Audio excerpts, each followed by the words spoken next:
لا إله إلا الله لا إله إلا الله لا إله إلا الله محمد رسول الله أبدأ باسم الواحد حمدا له بالعابد صلى على محمد والآل وسلام الله أدعوك يا مولا لنا بأهل بدر بدرنا محمد نبينا صل عليه يا الله.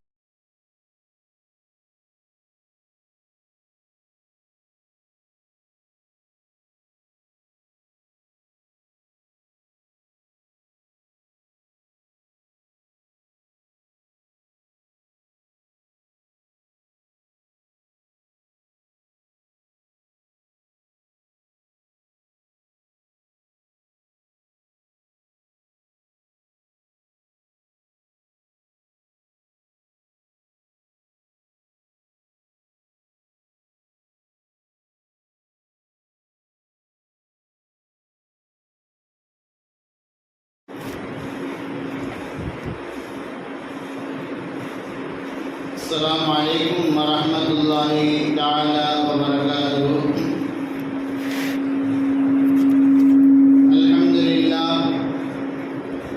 الحمد لله رب العالمين، الصلاة والسلام على خاتم النبيين وعلى آله الطيبين وأصحابه الطاهرين والمسلمين والمؤمنين كلهم أجمعين. أما بعد، أعوذ بالله من الشيطان الرجيم. بسم الله الرحمن الرحيم. وأما الإنسان إذا ما ابتلاه ربه فأكرمه ونعمه فيقول ربي أكرمن وأما إذا ما ابتلاه فقدر عليه رزقه فيقول ربي أهانن. عن أبي سلمة بن عبد الرحمن رضي الله تعالى عنه عن عائشة رضي الله تعالى عنها قالت: قلت يا رسول الله ليس الشهيد إلا من قتل في سبيل الله تعالى. فقال يا عائشة: إن شهداء أمتي إذا لقليل. من قال في يوم 25 مرة اللهم بارك في الموت وفيما بعد الموت ثم مات على فراشه أعطاه الله تعالى أجر شهيد. صدق الله العلي العظيم وصدق رسوله النبي الكريم ونحن على ذلك من الشاهدين والشاكرين والحمد لله رب العالمين. புகழ் அனைத்தும் அல்ல இறைவன் அல்லாஹ் ஒருவனுக்கு சொந்தமானது.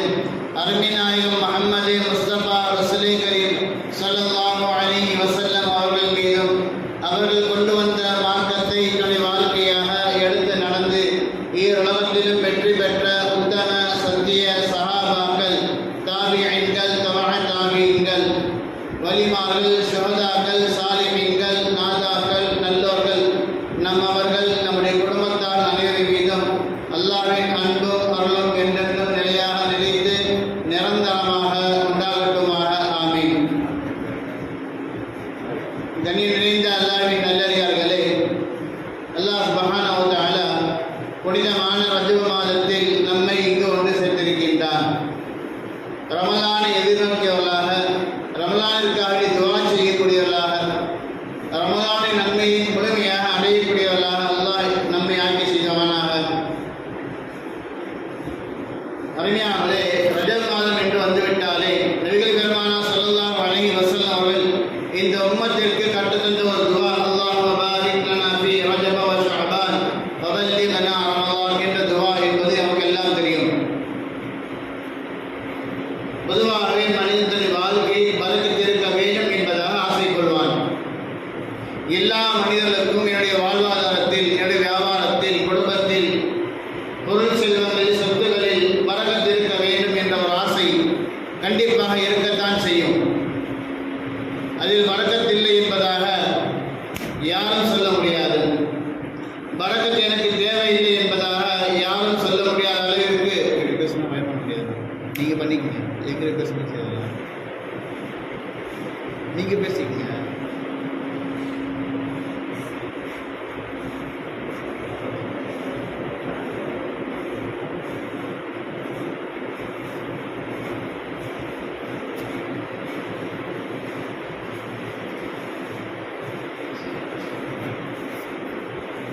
பரக்கத் இருக்க வேண்டும் என்பதாக எல்லோருடைய உள்ளத்திலும் ஒரு ஆசை இருக்கும்.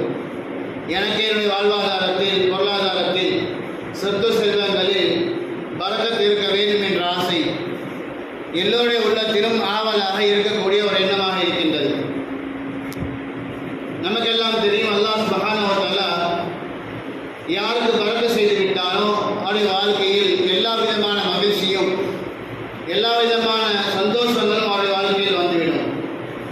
பொதுவாக நாம் தவறாக எண்ணிக்கொண்டிருக்கின்றோம். பரக்கத் என்பது ஒரு நாளைக்கு நான் 500 ரூபாய் சம்பாதிக்கிறேன் என்றால் இன்று என்னுடைய வருமானம் கூடுதலாக கிடைத்துவிட்டால் 100 ரூபாய் அல்லது அதற்கு மேலாகோ 1000 ரூபாய் நான் சம்பாதித்து விட்டால் அல்லாஹ் என்னுடைய வாழ்க்கையை பரக்கத் செய்து விட்டான் என்பதாக நாம் மகிழ்ச்சி அடைகின்றோம்.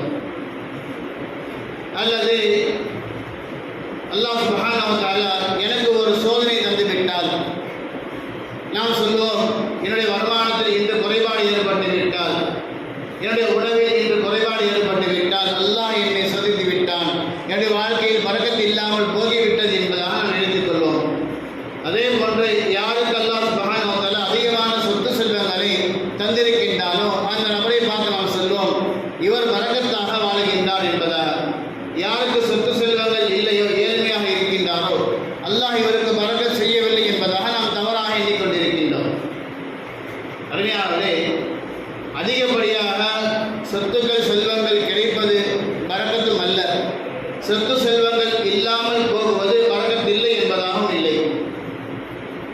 அல்லாஹ் சுப்ஹானஹு வ தஆலா குர்ஆனிலே இப்படி சொல்கின்றான், ஃபஅம்மல் இன்சானு இதா மப்தலாஹு ரப்புஹு ஃபஅக்ரமஹு வ நஅமஹு ஃபயகூலு ரப்பி அக்ரமன். மனிதன் சொல்வானாம், எனக்கு அதிகப்படியாக கிடைத்து விட்டால், அல்லாஹ் என்னை சங்கைப்படுத்தி விட்டால், நியாமத்துகளை தாராளமாக ஒரு நபருக்கு அல்லாஹ் படுத்தி விட்டால், அந்த மனிதன் சொல்வானாம், அல்லாஹ் என்னை கண்ணியப்படுத்தி விட்டான், சங்கையாக ஆக்கி விட்டான் என்பதாக. இன்னொரு மனிதன் சொல்வானாம், அம்மல் இன்சானு இதா மப்தலாஹு ஃபகதர அலைஹி ரிஸ்கஹு ஃபயகூலு ரப்பி அஹானன். ஒரு கால் அல்லாஹ் சுப்ஹானஹு வ தஆலா ஒரு நபருக்கு எதுவும் கொடுக்காமல் விட்டு விட்டால் அந்த நபர் சொல்லுவாராம், அல்லாஹ் என்னை சோதித்து விட்டான், இழிவுபடுத்தி விட்டான், கேவலப்படுத்தி விட்டான் என்றால் சொல்வானாம் என்பதாக மனிதனுடைய வார்த்தையை அல்லாஹ் சுப்ஹானஹு வ தஆலா குர்ஆனில் சொல்கின்றான். அருமையானவர்களே, நாம் எல்லாம் இதைதான் சொல்லிக் கொண்டிருக்கின்றோம், இதைதான் நினைத்து வாழ்ந்து கொண்டிருக்கின்றோம். ஒரு கால் எனக்கு கிடைத்து விட்டால் நான் பாக்கியசாலி, கொடுத்து வைத்தவன், அல்லாஹ் என் மீது அருள் புரிந்து விட்டான், பரக்கத் செய்து விட்டான் என்பதாக. ஒரு கால் எனக்கு கொடுக்கவில்லை என்றால் அல்லாஹ் என்னை கேவலப்படுத்துகின்றான். தொழுகின்றேன், நல்ல முறையில் அதிகமாக செய்கின்றேன், ஆனாலும் கூட இந்த வாழ்க்கையில் பிரச்சனைகள் உண்டாகின்றது, இறைவனுக்கு என் மீது இரக்கம் அல்ல, எனக்கு பரக்கத் செய்ய மாட்டான் என்பதாக நாம் புலம்புகின்றோம். நம்முடைய தவறுதலான புரிதல், பரக்கத் என்ற வார்த்தைக்கு நம்முடைய தவறான புரிதலின் காரணமாக தான் நாம் இப்படி சொல்கின்றோம் என்பதால் அல்லாஹ் சுப்ஹானஹு வ தஆலா குர்ஆனில் சொல்லி காட்டியிருக்கின்றார். பரக்கத் என்பது இருக்கின்றது கூடுதலாக கிடைப்பது அல்ல, மாறாக நம்முடைய வாழ்க்கையில் தேவைகளை நிறைவேற்றிக் கொள்ளக்கூடிய அளவிற்கு போதுமாக கிடைப்பது, அல்லது அல்லாஹ் எதை நமக்கு தந்திருக்கின்றானோ அதை கொண்டு நாம் நம்முடைய வாழ்க்கையில் சந்தோஷமாக போதும் என்று ஆக்கிக் கொண்டு வாழ்வதுதான் பரக்கத். அப்படி பார்த்தால் ஒன்றுக்கு 2ஆக, ஒன்றுக்கு 3ஆக, ஒன்றுக்கு 10ஆக, அதற்கு மேலாக கிடைப்பது பரக்கத் என்று பார்த்தால் நபிகள் பெருமானார் ஸல்லல்லாஹு அலைஹி வஸல்லம் ஹதீஸ் வருகின்றது. அன்னை ஆயிஷா ரலியல்லாஹு தஆலா அவர்கள் கேட்கின்றார்கள், யா ரசூலல்லாஹ், இந்த உம்மத்தில் ஷுஹதாக்கள் குறைவாக இருக்கின்றார்களே, அல்லாஹ்வுடைய பாதையில் யார் போர் செய்து கொலை செய்யப்படுகின்றார்களோ அவர்கள் மட்டும்தான் ஷுஹதாக்களா, அல்லது அவர்கள் இல்லாமல் வேறு ஷுஹதாக்கள் இருக்கின்றார்களா என்பதாக கேட்கின்றார்கள்.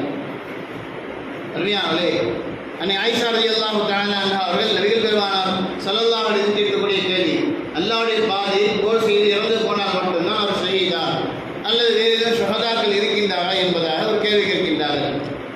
ஸல்லல்லாஹு அலைஹி வஸல்லம் சொல்கின்றார், இந்த உம்மத்தில் ஒரு நபர் இப்படி இருக்கின்றார், படுத்த படுக்கையில் அவர் இறந்து போவார்,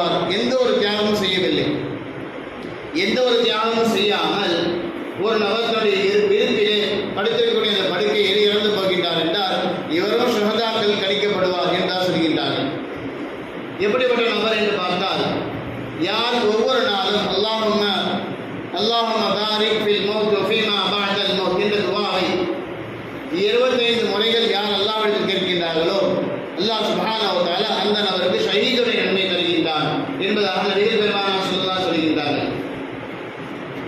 இந்த துஆவிலே 2 வாசகங்கள், அல்லாஹும்ம பாரிக் ஃபில் மௌத் வ ஃபீமா பஅதல் மௌத், யா அல்லாஹ் மௌத்துடைய நேரத்தில் எனக்கு நீ பரக்கத்தை தா. இரண்டாவது வார்த்தை, மௌத்திற்கு பின்னால் உள்ள வாழ்க்கையில் நீ பரக்கத்தை தா.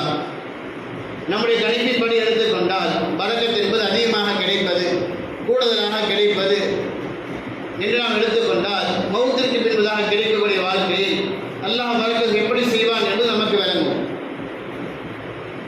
அறிஞர்களே, சொர்க்கத்தில் உயர்ந்த தர்ஜாக்களை அல்லாஹ் தரலாம், சொர்க்கத்துடைய இன்பங்களில் கூடுதலானதை அவருக்கு தரலாம். இப்படியாக நாளை மறுமைய வாழ்க்கையில் அவருக்கு எல்லாம் நம்முடைய கணிப்பின்படி கூடுதலாக இருக்கலாம். ஆனால் முதல் உண்டான வாக்கியத்துக்கு என்ன அர்த்தம்? அல்லாஹும்ம பாரிக் ஃபில் மௌத், மௌத்திலே பரக்கத்தை தா என்பதாக நாம் அல்லாஹ்விடம் கேட்கின்றோம் என்றால் அதற்கு என்ன அர்த்தம்? 1க்கு 2ஆக மௌத்தா, அல்லது 3க்கு 4ஆக மௌத்தா, அல்லது பல முறையில் மௌத்தாகுவதா? மௌத் என்பது எல்லோ மனிதர்களுக்கும் ஒரே ஒரு முறை தான் நிகழும். பிறப்பு எப்படி ஒரே ஒரு முறையோ அதே போல இறப்பு என்பது ஒரு முறை தான் ஒரு மனிதனுக்கு. அல்லாஹ்விடத்தில் நாம் மௌத்திற்காண்டி பரக்கத்தை நாம் கேட்கின்றோம் என்றால் நம்முடைய அந்த கணிப்பு தவறாக இருக்கின்றது.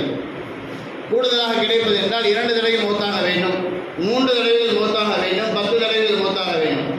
ஆனால் அல்லாஹ்விடத்தில் கேளுங்கள், அல்லாஹும்ம பாரிக் ஃபில் மௌத் வ ஃபீமா பஅதல் மௌத், அல்லாஹ்விடத்தில் நீங்கள் மௌத்தை கேளுங்கள், மௌத்தின் நேரத்தில் பரக்கத்தை கேளுங்கள் என்றால் நபிகள் பெருமானார் ஸல்லல்லாஹு அலைஹி வஸல்லம் சொன்னார்கள் என்றால் பரக்கத் என்பதற்கு என்ன அர்த்தம் என்பதாக விளங்கிக் கொள்ள வேண்டும். அறிஞர்களே, பரக்கத் என்பது அல்லாஹ் சுப்ஹானஹு வ தஆலா இந்த உம்மத்திற்கு நமக்கு எதை தருகின்றானோ அதிலே நம்முடைய வாழ்க்கை போதுமாக இருக்க வேண்டும். லட்சம் ரூபாய் சம்பாதிக்கக்கூடிய நபர் சாதிக்காத விஷயங்களை சில நூறுகள் சம்பாதிக்கக்கூடிய நபர்கள் சாதிப்பார்கள். உதாரணத்துக்கு எடுத்து பார்த்தால் ஹஜ் உம்ராக்கள் செல்லக்கூடிய ஹாஜிகளை, அந்த உம்ரா செய்யக்கூடிய நபரை சந்தித்து கேட்டால் தெரியும், என்னிடத்தில் ஒன்றுமில்லை ஒரு காலத்தில், அல்லாஹ் சுப்ஹானஹு வ தஆலா நாட்டம் கிடைத்தது, நான் எப்படி ஹஜ் செய்தேன் என்பதாக எனக்கு தெரியவில்லை என்பதாக ஏழை எளிய மக்கள், சிறு வியாபாரம் செய்யக்கூடிய மக்கள் சொல்லக்கூடிய வார்த்தை. எத்தனையோ செல்வந்தர்கள், கோடீஸ்வரர்கள், பணங்காசுகள் அதிகமாக இருக்கின்றது, அவர்கள் நினைத்தால் வருடந்தோறும் குடும்பத்தோடு ஹஜ் செய்யக்கூடிய வசதிகள் இருக்கும். ஆனாலும் கூட அவரால் ஹஜ் செய்ய முடியாது. அறிஞர்களே, பணங்காசுகள் அதிகமாக இருப்பது பரக்கத்தல்ல. குறைவாக இருந்தாலும் சரி, நிறைவாக இருந்தாலும் சரி, அது நம்முடைய வாழ்க்கைக்கு சந்தோஷத்தை அளித்தால் மட்டும்தான் பரக்கத். இன்று எனக்கு என்னென்ன தேவைகள் இருக்கின்றதோ அந்த தேவைகள் எனக்கு பணங்காசுகள் மூலமாகவோ வேறு வழியின் மூலமாக நிறைவேறப்பட்டு விட்டால் அதுதான் என்னுடைய வாழ்க்கையில் பரக்கத். மருத்துவமனைக்கு நான் செல்லவில்லை என்றால் அதுதான் என்னுடைய வாழ்க்கையில் பரக்கத். வீணான செலவுகள் என் வாழ்க்கையில் நிகழவில்லை என்றால் அதுதான் என்னுடைய வாழ்க்கையில் பரக்கத். 1000 ரூபாயை சம்பாதித்து 500 ரூபாய் செலவழித்து மீது 500 ரூபாய் சேமிப்பது பரக்கத் அல்ல. செலவினங்கள் இல்லாமல் தேவையான அளவிற்கு செலவுகளை உண்டாக்கி தருவதுதான் நம்முடைய வாழ்க்கையில் பரக்கத்தாக இருக்கின்றதாக மார்க்க அறிஞர்கள் சொல்கின்றார்கள். அறிஞர்களே, அல்லாஹ் சுப்ஹானஹு வ தஆலா தன்னுடைய திருக்குர்ஆனிலே 5 விதமான விஷயங்களை பரக்கத் என்பதாக அல்லாஹ் சொல்லியிருக்கின்றார். முதலாவதாக சொல்கின்றான், கஅபத்துல்லாஹை, அந்த ஹரமை, மக்காவை பரக்கத்திற்குரிய ஒரு இடமாக அல்லாஹ் சுப்ஹானஹு வ தஆலா குர்ஆனிலே சொல்கின்றார். இன்ன அவ்வல பைத்தின் வதியா லின்னாஸி லல்லதி பிபக்கத முபாரகன் வ ஹுதல் லில் ஆலமீன். அல்லாஹ் சொல்லக்கூடிய முதல் வார்த்தை பரக்கத் என்பது ஹரமிலே, அந்த மக்காவிலே பரக்கத் அந்த இடம் இருக்கின்றது. லல்லதி பிபக்கத முபாரகன், அந்த மக்காவை, அந்த மக்கா என்ற அந்த இடத்தை நான் பரக்கத்திற்குரிய ஒரு இடமாக ஆக்கிவிட்டேன். வ ஹுதல் லில் ஆலமீன், அகிலத்தாளுக்கு ஹிதாயத் தரக்கூடிய, நேர்வழி காட்டக்கூடிய ஒரு இடமாக ஆக்கிவிட்டேன் என்று அல்லாஹ் சுப்ஹானஹு குர்ஆனில் சொல்கின்றார். நாம் சிந்திக்க வேண்டும், நம்முடைய வீடுகளில் அல்லது நம்முடைய பள்ளிவாசல்களில் 1000 நபர்கள் தொழக்கூடிய அளவிற்கு வசதி வைத்து நாம் கட்டுகின்றோம். அதற்கும் மேலாக வந்துவிட்டால் நபர்கள் நாம் திண்டாடிடுகின்றோம். அல்லது ஒரு திருவிழாக்களில், ஒரு கூட்டங்களில் குறிப்பிட்ட நபருக்கான ஏற்படுகின்ற அந்த தயாரிப்புகளுக்கு மேலாக ஆட்கள் வந்துவிட்டால் நாம் திணறி போயிருக்கின்றோம். ஒவ்வொரு வருடமும் பல லட்சம் மக்கள் முழு உலகத்தில் இருந்து வருகின்றார்கள், செல்கின்றார்கள். எல்லோருடைய உணவுடைய தேவையும் பூர்த்தி செய்யப்படுகின்றது, நீருடைய தேவையும் பூர்த்தி செய்யப்படுகின்றது. எல்லா விதமான சகல வசதிகள் ஏற்பாடு செய்யப்படுகின்றது. இதுதான் உண்மையான பரக்கத்தாக இருக்கின்றது. அல்லாஹ் சுப்ஹானஹு வ தஆலா அந்த மக்காவை கஅபத்துல்லாஹை பரக்கத்தாக ஆக்கி வைத்திருக்கின்றார். மக்கள் குறைவாக இருந்தாலும் நிறைவாக தெரியும், மக்கள் கூடுதலாக இருந்தாலும் சமமாக இருக்கும். மக்கா அந்த ஹரம் இருக்கின்றது, அந்த கஅபத்துல்லா இருக்கின்றது, அந்த மதாஃப் இருக்கின்றது. மக்கள் குறைவாக இருந்தாலும் சரி பரிபூர்ணமாக தெரியும், மக்கள் கூடுதலாக இருந்தாலும் சரியாக தெரியும். அறிஞர்களே, அல்லாஹ் சுப்ஹானஹு வ தஆலா அந்த இடத்தை நாம் விளங்காத அளவிற்கு பரக்கத்துள்ள ஒரு இடமாக அல்லாஹ் சுப்ஹானஹு வ தஆலா ஆக்கி வைத்திருக்கின்றார். சுமார் 500,000 நபர்கள், லட்சம் நபர்கள் தொழக்கூடிய இடங்களில் பல லட்சம் மக்கள் தொழக்கூடிய சூழ்நிலை நாம் பார்த்துக் கொண்டிருக்கின்றோம். அறிஞர் அப்படிப்பட்ட ஒரு இடமாக அல்லாஹ் சுப்ஹானஹு வ தஆலா பரக்கத்திற்கு ஒரு இடமாக அல்லாஹ் ஆக்கியிருக்கின்றார். இரண்டாவதாக ஷஜரத்தின் முபாரகத்தின் ஸைத்தூனத்தன், ஸைத்தூன் என்ற அந்த மரத்தை அல்லாஹ் சுப்ஹானஹு வ தஆலா பரக்கத்துள்ள ஒரு மரமாக அல்லாஹ் குர்ஆனில் சொல்கின்றார். பலவிதமான நோய்களுக்கு அல்லாஹ் சுப்ஹானஹு வ தஆலா ஸைத்துடைய அந்த காய், அதனுடைய எண்ணெய்களுக்கு ஷிஃபாவை தருகின்றார். முழு மனிதனுக்கு முழு உடலுடைய ஆரோக்கியத்தை அல்லாஹ் சுப்ஹானஹு வ தஆலா அந்த ஸைத்தூன் மரத்தின் மூலமாக தருகின்றார் என்று ஹதீஸில் பார்க்கின்றோம். உண்மையாகவே ஸைத்துடைய அந்த இலைகள், பட்டைகள் அனைத்தும் மருத்துவ குணம் வாய்ந்தது என்றுதான் சொல்கின்றார்கள். அல்லாஹ் சுப்ஹானஹு வ தஆலா அந்த ஸைத்துடைய அந்த மரத்திலே அல்லாஹ் பரக்கத்தாக ஆக்கி வைத்திருக்கின்றார். வனஸல்னா மினஸ் ஸமாஇ மாஅன் முபாரக்கா, அல்லாஹ் சொல்லக்கூடிய மூணாவது வார்த்தை, வானத்திலிருந்து இறங்குகின்ற அந்த மலை அது துளியாக இருந்தாலும் அது பரக்கத்து தான். சோவென்று கொட்ட தேவையில்லை, ஒரே அடியாக அழிக்க தேவையில்லை, சில தூரல் தான் விழுகின்றது என்றாலும் கூட அல்லாஹ் சுப்ஹானஹு வ தஆலா அந்த மலை துளிகளையும் கூட அல்லாஹ் இந்த உம்மத்திற்கு பரக்கத்தாக ஆக்கி வைத்திருக்கின்றார். அருமையானவர்களே, கஷ்டமான சூழ்நிலையில் கூட அல்லாஹ் சுப்ஹானஹு வ தஆலா சில மலை துளிகளை எல்லாம் இறக்கி வைத்து நம்முடைய தேவையை பூர்த்தி செய்து வைத்திருக்கின்றார். மாஅன் முபாரக்கா, அல்லாஹ் சொல்கின்றான், வானத்தில் இறக்கக்கூடிய அந்த தண்ணீர் பரக்கத் குறைந்த ஒரு தண்ணீராக இருக்கின்றது என்பதை அல்லாஹ் சுப்ஹானஹு வ தஆலா குர்ஆனில் சொல்லி காட்டியிருக்கின்றார். சுப்ஹானல்லதி அஸ்ரா பிஅப்திஹி லைலன் மினல் மஸ்ஜிதில் ஹராம் இலல் மஸ்ஜிதில் அக்ஸல் லதி பாரக்னா ஹவ்லஹு. அல்லாஹ் சுப்ஹானஹு வ தஆலா பைத்துல் முகத்தஸில் அது சுற்றியுள்ள அந்த இடங்களை பரக்கத் குறைந்த ஒரு இடமாக அல்லாஹ் சுப்ஹானஹு வ தஆலா அல்லாஹ் வர்ணிக்கின்றார். பல நபிமாருடைய மக்பராக்கள், கபர்ஸ்தான்கள் அங்கே இருக்கின்றது, நல்லடக்கம் செய்யப்பட்டிருக்கின்றார்கள். பல நபிமார்கள் வந்து சென்ற ஒரு இடமாக இருக்கின்றது. அருமைநாயகம் ஸல்லல்லாஹு அலைஹி வஸல்லம் எல்லா நபிமார்களும் இமாமாக என்று தொலைவித்த ஒரு இடமாக இருக்கின்றது. அப்பேற்பட்ட ஒரு இடத்தை அல்லாஹ் சுப்ஹானஹு வ தஆலா பரக்கத் குறைந்த ஒரு இடமாக அல்லாஹ் குர்ஆனில் அறிவு செய்கின்றான். சொல்லுகின்றான், ஹாமீம் வல் கிதாபில் முபீன் இன்னா அன்ஸல்னா ஃபீ லைலத்தின் முபாரகத்தின் இன்னா குன்னா முர்ஸிலீன். அல்லாஹ் சொல்லக்கூடிய வார்த்தை, குர்ஆனை எந்த இரவில் இறக்கி வைத்தானோ அந்த லைலத்துல் கத்ர் இரவை, அந்த லைலத்துல் கத்ர் இரவை அல்லாஹ் பரக்கத்துடைய இரவாக அல்லாஹ் இந்த உம்மத்திற்கு தந்திருக்கின்றான். நாம் சிந்திக்க வேண்டும். ஹதீஸில் கேள்விப்பட்டிருக்கின்றோம், ரமலானிலே பயானில் நாம் கேட்டிருக்கின்றோம். அருமையானவர்களே, யார் லைலத்துல் கத்ருடைய இரவிலே அமல் செய்கின்றாரோ அல்லாஹ் சுப்ஹானஹு வ தஆலா 1000 ஆண்டுகள் அமல் செய்த நன்மை அல்லாஹ் தருகின்றான். ஒரே ஒரு இரவு தான், ஒரு சில மணி நேரங்கள் தான். யார் அந்த இரவில் அமல் செய்கின்றாரோ 1000 ஆண்டுகள், லேசான விஷயம் அல்ல, பரக்கத்தான ஒரு நேரம். 1000 வருடங்கள் நாம் வாழப் போவது கிடையாது. ஆனால் 1000 வருடங்கள் யார் அமல் செய்தால் என்ன நன்மை கிடைக்குமோ அந்த நன்மையை அல்லாஹ் சுப்ஹானஹு வ தஆலா இந்த உம்மத்தில் இருக்கிற ஒரு நபருக்கு, யார் லைலத்துல் கத்ர் இரவிலே யார் வணங்குகின்றான் அல்லாஹ்வை, அந்த நபருக்கு அல்லாஹ் தருகின்றான் என்பதாக அல்லாஹ் குர்ஆனில் சொல்கின்றான். அருமையான இதுதான் பரக்கத்தாக இருக்கின்றது. நேரம் குறைவாக இருக்கலாம், வருமானம் குறைவாக இருக்கலாம், ஆயுட்காலங்கள் குறைவாக இருக்கலாம். ஆனால் நாம் வாழ்கின்ற அந்த காலங்களில், குறுகிய காலங்களில் நாம் என்ன சாதித்தோம் என்பதாக நாம் சிந்தித்து பார்க்க வேண்டும். பெரும்பெரும் உலமாக்களுடைய வரலாறு எடுத்து பார்த்தால் இமாம் புகாரி ரஹ்மத்துல்லாஹி அலைஹி அவர்கள் உலகத்தில் புகழ்பெற்ற கிதாபை எழுதியவர்கள். வானிலிருந்து இறக்கப்பட்ட வேதங்களில் முதல் வேதம் குர்ஆன், உயர்ந்த வேதம் குர்ஆனாக இருக்கின்றது. வானத்திற்கு கீழாக எழுதப்பட்ட கிதாபுகளில் சிறந்த கிதாப், முதன்மையான கிதாபாக புகாரி இருக்கின்றது. அருமையானவர்களே, அப்படிப்பட்ட அந்த இமாம் இருக்கின்றார்கள். சுமார் 55 ஆண்டு காலம் வாழ்ந்திருக்கின்றார்கள். 55 ஆண்டு காலங்களில் பல ஹதீஸ்களை ஒன்று திரட்டி முழுமையான, யாராலும் மறுக்க முடியாத ஒரு கிதாபை கோர்வை செய்திருக்கின்றார் என்றால் அவருடைய வாழ்க்கையில் தான் பரக்கத்து ஏற்பட்டிருக்கின்றது. அருமையானவர்களே, நாம் எப்படி வாழ்கின்றோம்? நம்முடைய வாழ்க்கையில் பரக்கத்து இருக்கின்றதா? நம்முடைய வாழ்க்கையில் சந்தோஷம் இருக்கின்றதா என்று சிந்திக்க அல்லாஹ் சுப்ஹானஹு வ தஆலா இந்த ரஜபுடைய மாதத்தை அல்லாஹ்விடத்தில் அதிகமாக பரக்கத்தை கேட்டு நம்முடைய வாழ்க்கையை நம்முடைய குடும்பத்துடைய வாழ்க்கை பரக்கத்தாக வாழ்ந்து நாளை மறுமையில் அல்லாஹ்வுடைய பொறுத்ததை பெற்று அல்லாஹ் சொர்க்கத்திற்குள்ளாக நுழையக்கூடிய பாக்கியத்தை அல்லாஹ் தந்தல் புரிவானாக. அல்ஹம்துலில்லாஹி ரப்பில் ஆலமீன். அஸ்ஸலாமு அலைக்கும் வரஹ்மத்துல்லாஹி வபரகாத்துஹு.